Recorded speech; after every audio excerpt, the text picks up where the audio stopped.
Hey everybody, Daniel Fusco here, and welcome to today's 2-minute message. So day 2 of the What's Love Got to Do With It series. Now we've already kind of defined love. That really the love that we're talking about, the love that can change the world, is a self-sacrificial love, a self-giving love. It's the love that Jesus has for us, that he would go to the cross and die for the sins of the world, where John 3:16 says, "For God so loved the world that he gave his only begotten Son, that who would ever believe in him would not perish, but have everlasting life." That's exactly what Jesus did. But today we want to take the next step, and we want to join in with the power of love. Now, if What's Love Got to Do With It reminds you of Tina Turner, depending on what generation you're from, the power of love either reminds you of Huey Lewis and the News, or good old Celine Dion. But that's a side note. Now here's the thing. God invites all of us to join in the experience of his love and to allow his love to work through us into the world. Now think about that for a second.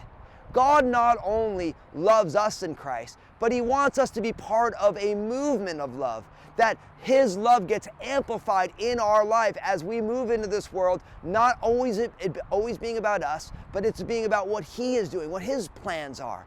And in a lot of ways, that's exactly what the church is. The church is designed by God not to be a building, not to be a political entity necessarily, but God's design is for it to be a group of people where his love is amplified as we walk with him and with each other through this life.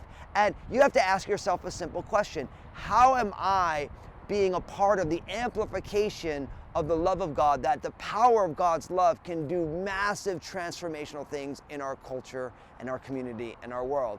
If you look at church history, there are times in the history of the people of God that they were a major change agent for good, as they allowed themselves to be transformed by the love of God and they walked in the midst of it. There are stories about at the time of the bubonic plague where people were fleeing and leaving their loved ones who were sick behind for fear of their lives, that there were Christians who would go on in and take care of those people. People are like, why are they doing that?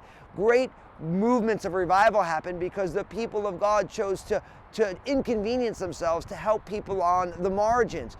So many hospitals started by Christians, so many different situations, orphanages, all these situations started by Christians. You think of Teresa of Calcutta, who we know commonly as Mother Teresa, helping lepers, the people who are the most on the margins in India for a whole decades upon decades. And those are just some of the stories of the people of God amplifying God's love in the midst of a community, in the midst of a culture that has a great transformational impact. And I'll be honest with you, we need that today more than ever. We need the people of God to allow the love of God to be amplified in our hearts so that the power of God's love can be on display in our community, in our world. And I believe that God is inviting each one of us to be a part of that.